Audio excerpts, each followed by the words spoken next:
Γεια σας και καλώς ήρθατε σε ένα βίντεο συνέντευξη. Σήμερα είμαστε εδώ με την Ελεάνα. Η Ελεάνα γνωριστήκαμε μέσω του Instagram. Είχα δει κάποια βίντεο της, κάνει κάποια καταπληκτικά βίντεο στα ισπανικά στο TikTok και σκέφτηκα ότι θα ήταν πολύ ενδιαφέρον να έρθει στο κανάλι, να μιλήσουμε για γλώσσες, να μας πει κάποια πράγματα για τον εαυτό της, με τι ασχολείται, τι έχει σπουδάσει, που μένει και να μιλήσουμε λίγο περισσότερο για τις ομοιότητες και τις διαφορές ανάμεσα στα ελληνικά και τα ισπανικά. Πώς διάλεξες τα ισπανικά, δηλαδή δεν είναι μια γλώσσα που στην Ελλάδα, ας πούμε έχουμε τα γερμανικά στο σχολείο, τα γαλλικά, δεν είναι πολλοί που μαθαίνουν ισπανικά. Πώς σου ήρθε η ιδέα?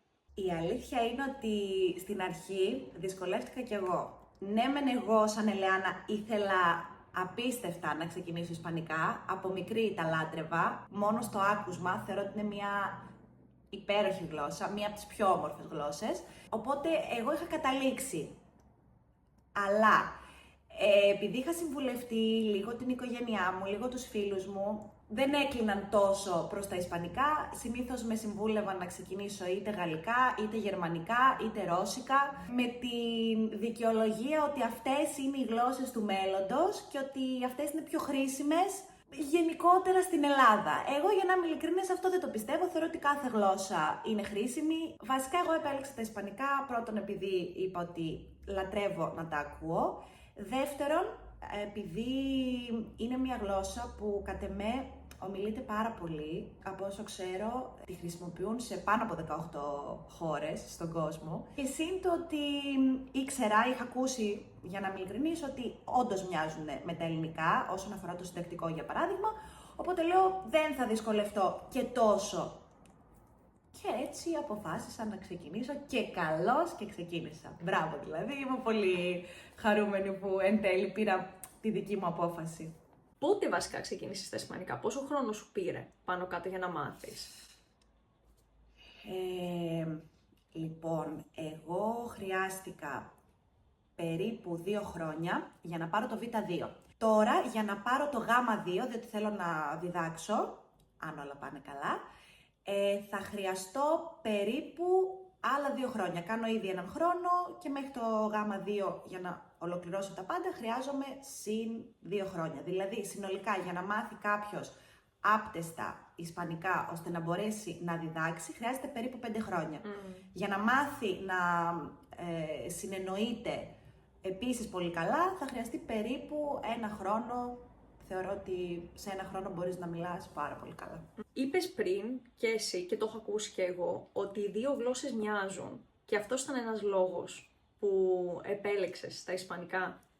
Πού πιστεύεις ότι μοιάζουν? Δηλαδή, σε ποιο τομέα, ας πούμε, μπορείς να μου δώσεις κάποια παραδείγματα? Γιατί το έχω ακούσει και εγώ αυτό. Ναι.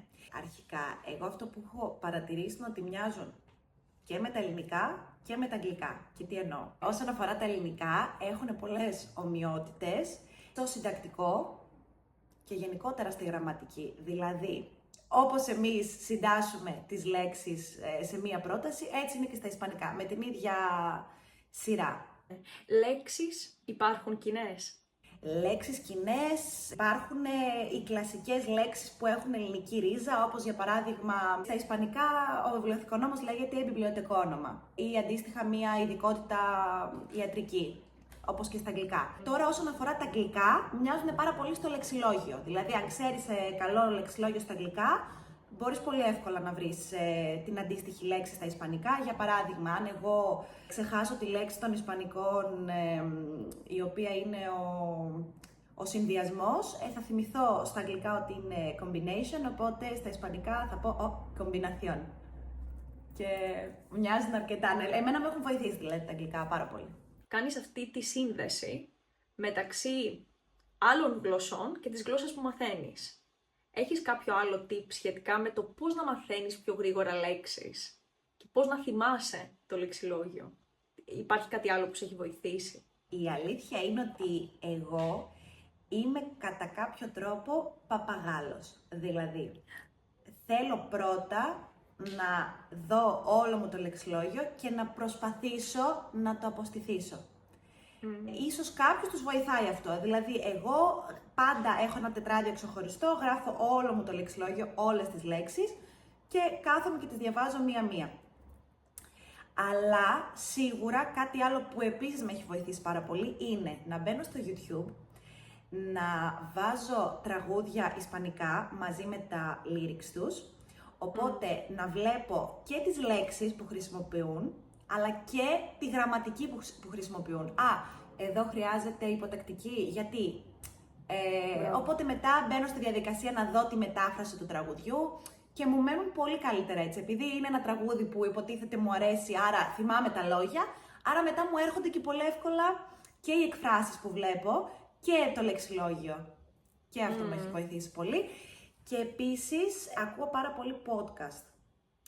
Στην αρχή με πιο απλοϊκό λεξιλόγιο και μετά όσο ανέβαινα επίπεδο προσπαθούσα να ακούω κάτι πιο εξειζητημένο, ας το πούμε, ώστε να λυθεί η δική μου γλώσσα, να αποκτήσω περισσότερο λεξιλόγιο, γιατί μετά το Β2 είναι απαραίτητο να αντικαθιστάς τις εύκολες λέξεις με τις δύσκολες λέξεις. Έχεις ευκαιρίες να μιλήσεις ισπανικά? Στην Ελλάδα, τουλάχιστον εγώ, δεν ξέρω πάρα πολλούς που να μιλάνε ισπανικά. Ναι.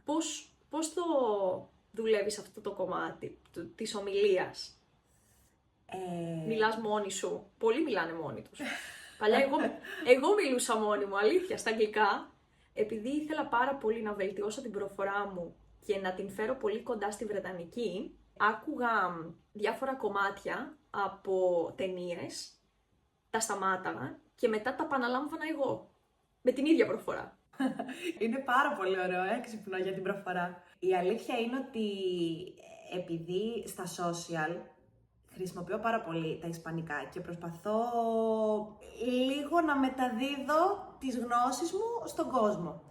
Οπότε έχω την ευκαιρία να μιλάω με αρκετά παιδιά που μαθαίνουν ισπανικά, οπότε μου στέλνουν μηνύματα στα ισπανικά ή μπορεί να έχουν κάποια απορία που να θέλουν να τους βοηθήσω και έτσι μιλάμε μεταξύ μας. Σίγουρα χρησιμοποιώ και διάφορες εφαρμογές, όπως για παράδειγμα το Tandem, είναι εφαρμογή όπου μπορείς να μπεις και να μιλήσεις με άλλους χρήστες. Θα ήθελα μία φορά το χρόνο να ταξιδεύω στην Ισπανία, ώστε να έχω την ευκαιρία να μιλάω και με νατίβος. Είναι πολύ διαφορετικό να μιλάς πρόσωπο με πρόσωπο, για να εξασκώ τη γλώσσα, γιατί δεν σκέφτομαι να μετακομίσω στην Ισπανία, οπότε θα ήθελα, εφόσον μου αρέσουν τόσο πολύ, να κρατήσω μία ουσιαστική επαφή. Έξυπνο αυτό που είπες. Έχεις συνδυάσει κάπως τη δουλειά σου και αυτό που σου αρέσει, να δημιουργείς δηλαδή βίντεο και υλικό, να το δημιουργείς όμως στα ισπανικά. Πάρα πολύ ωραίο αυτό. Επειδή είχα δει από τις αρχές που χρησιμοποιούσα το TikTok ότι ο κόσμος τα αγαπάει πάρα πολύ, όπως είπες και εσύ, δεν γνωρίζεις πολλούς Έλληνες που ξέρουν ισπανικά, οπότε αυτό το ενδιαφέρον εμένα με τράβηξε πάρα πολύ, μου τράβηξε πολύ την προσοχή και θεώρησα ότι πράγματα τα οποία για μένα θεωρούνται πλέον εύκολα και πολύ κατανοητά, μπορώ να τα μεταφέρω και να τα μεταδώσω στους άλλους. Σαφώς και υπάρχουν πράγματα που δεν γνωρίζω ή πράγματα που ακόμη μπερδεύω και χρειάζομαι τη βοήθεια της καθηγήτριάς μου, για παράδειγμα, για να τα διαχωρίσω στο μυαλό μου. Αλλά τα βίντεο που κάνω ίσως λίγο μπερδεύουν τον κόσμο, γιατί είναι κάτι που είναι για αρχάριους, είναι πιο εύκολο. Οπότε για μένα γι' αυτό είναι, ξέρεις, έχω τόση άνεση να το πω σε μια κάμερα, να το κάνω βίντεο. Οπότε κάποιοι μπερδεύονται και ίσως λένε ότι wow, μιλάει άπτεστα. Δεν μιλάω και άπτεστα, απλά μ' αρέσουν, κοιτάζω να βελτιώνομαι συνέχεια, αλλά σαφώς και υπάρχουν κομμάτια που κι εγώ δεν είμαι καλή, που δεν τα γνωρίζω όλα. Ναι, νομίζω όλοι όσοι μαθαίνουν ξένες γλώσσες, ότι συνεχώς αυτό είναι, ας πούμε, η μαγεία με τις ξένες γλώσσες, ότι συνέχεια μαθαίνεις κάτι καινούριο. Αυτό ακριβώς. Δηλαδή δεν τελειώνει ποτέ, ούτε και στη δικιά σου γλώσσα δεν τελειώνει ποτέ. Όχι, δηλαδή, με τίποτα. όσοι, ας πούμε, αγχώνονται ότι δεν ξέρω αρκετά και γι' αυτό το λόγο δεν θέλω να μιλήσω, νομίζω ότι Αυτό ότι όλοι μαθαίνουμε συνεχώς. Ακριβώς. Και μαθαίνουμε όλο και καινούργια Ακριβώς. πράγματα. Ειδικά Ναι. στα ελληνικά, που είναι για μένα από τις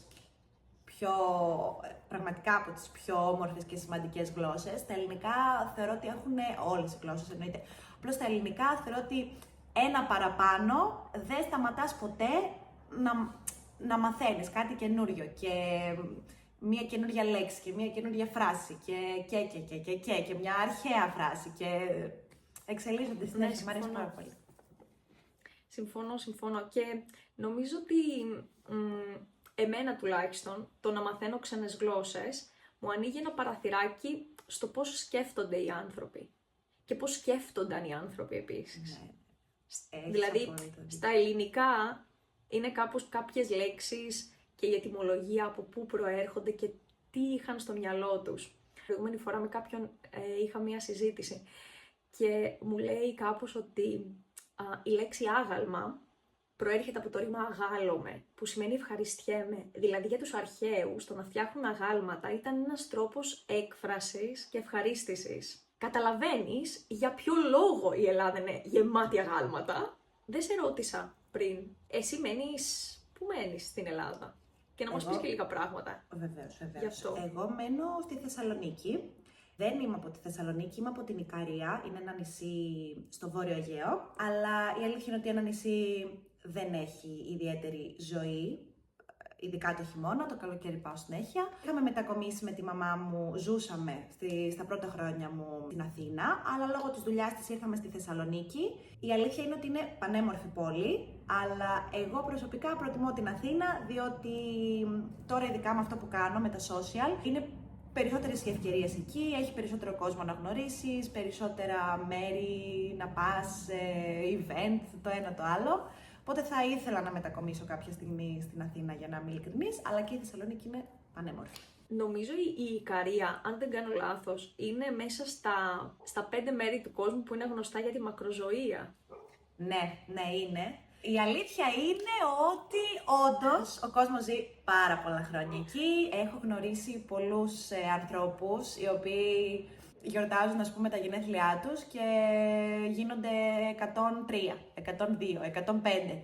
Και εκεί δεν ξέρω τι να τους πω, τύπου δεν μπορώ να τους πω να τα εκατοστήσετε. Είναι λίγο περίεργο. Ναι. Θεωρώ ότι είναι ο τρόπος ζωής. Σίγουρα περνάει και από τον έναν στον άλλον. Δηλαδή, εγώ, παρόλο που μένω σε πόλη, είμαι ζεν. Όλα δεν αγχώνομαι, όλα κυλάνε χαλαρά για μένα. Νομίζω ευθύνεται αυτό, το ικαριώτικο αίμα. Αλλά πιστεύω συμβαίνει επειδή ο κόσμος δεν κοιτάζει τα προβλήματα, κοιτάζει τη λύση τους. Δεν μπορώ να το εξηγήσω αλλιώς, αλλά δεν μένει στο πρόβλημα. Επίσης όλοι όμως έχουν τα δικά τους προϊόντα, τους δικούς τους κήπους με λαχανικά φρούτα, που είναι πολύ σημαντικό να τρως τα δικά σου αγαθά. Κοιμούνται πολύ επίσης, κοιμούνται πάρα πολύ, τους αρέσει πολύ ο ύπνος. Οπότε όλοι αυτοί οι παράγοντες συμβάλλουν στο να ζουν πολλά χρόνια. Πάρα πολύ ωραίο και είναι αστείο γιατί πριν 2 μέρες μία μαθήτριά μου έλεγε το ίδιο. Είχε πάει στην Ικαρία και μου έλεγε ότι επισκέφθηκε την Ικαρία για αυτόν τον λόγο. Γιατί την ενδιαφέρει πολύ όλο αυτό το κόνσεπτ της μακροζωίας, το πώς ζουν οι άνθρωποι εκεί. Αυτό που της είχε κάνει εντύπωση επίσης ήταν το ότι οι άνθρωποι εκεί ζουν σαν μία κοινότητα. Ξέρεις, σαν όλοι μαζί, ο ένας βοηθάει τον άλλον και ο ένας στέκεται στον άλλον. Και είναι, νομίζω, αυτό που χρειαζόμαστε, γιατί νιώθω ότι γενικότερα σαν κοινωνία πλέον αναπαράγουμε λίγο τη μονάδα και ότι τι μπορεί να κάνει ο ένας και έχουμε ξεχάσει τι μπορεί να κάνουμε όλοι μαζί. Ναι. Ισχύει πάρα πολύ αυτό. Είναι αγαπημένη, δεδομένου κιόλας ότι το χειμώνα το νησί δεν έχει πάρα πολλούς κατοίκους. Έχει μεν, όχι όμως πάρα πολλούς. Είναι αυτός επίσης ένας παράγοντας, το ότι δένονται ακόμη περισσότερο. Θα μαζευτούν όλοι μαζί σε ένα σπίτι, θα μαζευτούν όλοι μαζί σε ένα καφενείο, οπότε είναι πάρα πολύ όμορφο αυτές οι σχέσεις. Τέλειο. Ναι. Να ξαναγυρίσουμε πάλι στις γλώσσες. Yes. Σε ποιο τομέα πιστεύεις ότι σε έχουν βοηθήσει τα ισπανικά? Όχι μόνο επαγγελματικά, πιστεύεις ότι σε έχουν βοηθήσει σε κάτι άλλο, ίσως το να σκέφτεσαι διαφορετικά, δεν ξέρω. Σίγουρα με έχουν βοηθήσει πάρα πολύ στο να έχω περισσότερη αυτοπεποίθηση για να μιλήσω, γιατί πριν φοβόμουν πάρα πολύ. Ακόμη φοβάμαι, αλλά για παράδειγμα, όταν ταξίδεψα στην Ισπανία, είδα ότι κανείς δεν θα με κοροϊδέψει ή δεν θα με κρίνει για το ότι μπορεί να πω κάτι λάθος. Το είχα φοβεί αυτό. Ότι δεν θέλω να κάνω λάθος, γιατί αν κάνεις λάθος δεν ξέρεις καλά και τη γλώσσα. Πράγμα που δεν ισχύει, κανείς δεν θα σε κρίνει. Με βοήθησε πάρα πολύ στο να αυξηθεί η αυτοπεποίθησή μου και να μπορώ να μιλήσω, άσχετα από το ότι ξέρω ότι μπορεί να κάνω κάποιο λάθος. Σίγουρα είναι αυτό. Δεύτερον, κοινωνικοποιήθηκα κι άλλο. Είμαι πάρα πολύ κοινωνική σαν άνθρωπος, αλλά με έκανε η συγκεκριμένη γλώσσα να θέλω να μπαίνω και σε εφαρμογές και να μιλάω και να γνωρίζω κόσμο και με τους συγκεκριμένους ανθρώπους που γνωρίζω να γινόμαστε φίλοι και στο Instagram και να ανταλλάσσουμε μηνύματα, να βελτιώνω εγώ τη γλώσσα. Νομίζω σε αυτούς τους τομείς. Ναι, πάρα πολύ ωραίο αυτό που είπες. Είναι σαν ο κρίκος ανάμεσα στους ανθρώπους. Ναι. Το να μπορείς να μιλάς τη γλώσσα τους σε φέρνει πιο κοντά. Ακριβώς. Και νομίζω και οι Έλληνες το νιώθουμε αυτό. Οι Έλληνες, ακόμα δηλαδή, αν ακούσεις κάποιον να μιλάει ελληνικά και βλέπεις την προσπάθειά του, κατευθείαν το αναγνωρίζεις και κατευθείαν νιώθεις ότι... Αυτό, συμφωνώ απόλυτα. Ναι. Και χαίρεσαι που ο άλλος μαθαίνει και τη γλώσσα σου. Εγώ χαίρομαι πάρα πολύ όταν ακούω ξένους να προσπαθούν να μάθουν ελληνικά. Με χαροποιεί πάρα πολύ. Συν το ότι στην Ισπανία, στη Μαδρίτη συγκεκριμένα, όταν άκουγαν ότι είμαι από την Ελλάδα, τρελαίνονταν. Δεν ξέρω. Επειδή μοιάζουμε οι δύο λαοί, μας συμπαθούν πάρα πολύ και όταν τους έλεγα ότι είμαι Ελληνίδα, προσπαθούσαν να μιλήσουν πολύ αργά και πολύ καθαρά, ώστε να καταλάβω. Γιατί σαν λαός και εμείς και εκείνοι μιλάμε πάρα πολύ γρήγορα και είναι δύσκολο για ένα επίπεδο Β2 να ακούσει κάτι τόσο γρήγορα και να το καταλάβει. Οπότε ήθελα να με βοηθάνε, ήθελα να μου μιλάνε πολύ αργά και κατανοητά και αυτό το εκτίμησα πάρα πολύ. Υπάρχει κάποια άλλη γλώσσα που θα σε ενδιέφερε να μάθεις? Μου αρέσουν πάρα πολύ, αλλά πάρα πολύ, τα τουρκικά. Μου αρέσουν πολύ. Τέλειο, πολύ ενδιαφέρον. Μου αρέσουν Τι σου πάρα αρέσει πολύ. στα τουρκικά? Το γεγονός ότι ακούγονται τραγουδιστά. Είναι μια τραγουδιστή γλώσσα και εγώ λατρεύω αυτές τις γλώσσες. Επίσης και στην Ικαρία μιλάνε οι Ικαριώτες τραγουδιστά, όπως και στην Κύπρο. Βέβαια δεν τα έχω πολύ στο κοντινό μέλλον.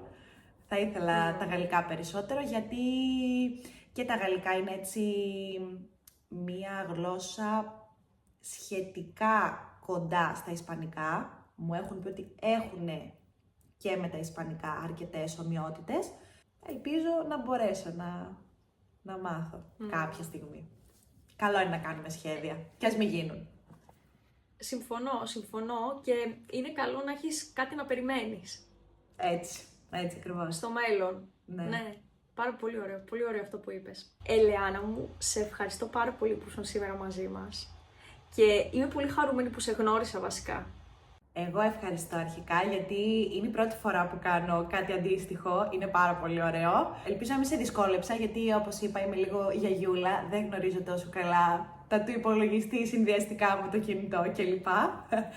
Και καταλαβαίνουμε για ακόμη μια φορά ότι οι γλώσσες, οι ξένες γλώσσες ενώνουν, διότι αν δεν ήξερες εσύ άπτες τα αγγλικά και εγώ καλά ισπανικά, όχι άπτες, αλλά καλά, δεν θα είχαμε γνωριστεί και δεν θα είχε γίνει αυτό το βίντεο. Οπότε, να μαθαίνετε ξένες γλώσσες, εγώ έχω να πω στον κόσμο, γιατί διευρύνουν τον ορίζοντα και σε κάνουν καλύτερο άνθρωπο. Σας ευχαριστώ πάρα πολύ που παρακολουθήσατε αυτό το βίντεο μέχρι το τέλος και εμείς θα τα πούμε την επόμενη φορά στο επόμενο μάθημα. Μέχρι τότε, φιλάκια πολλά!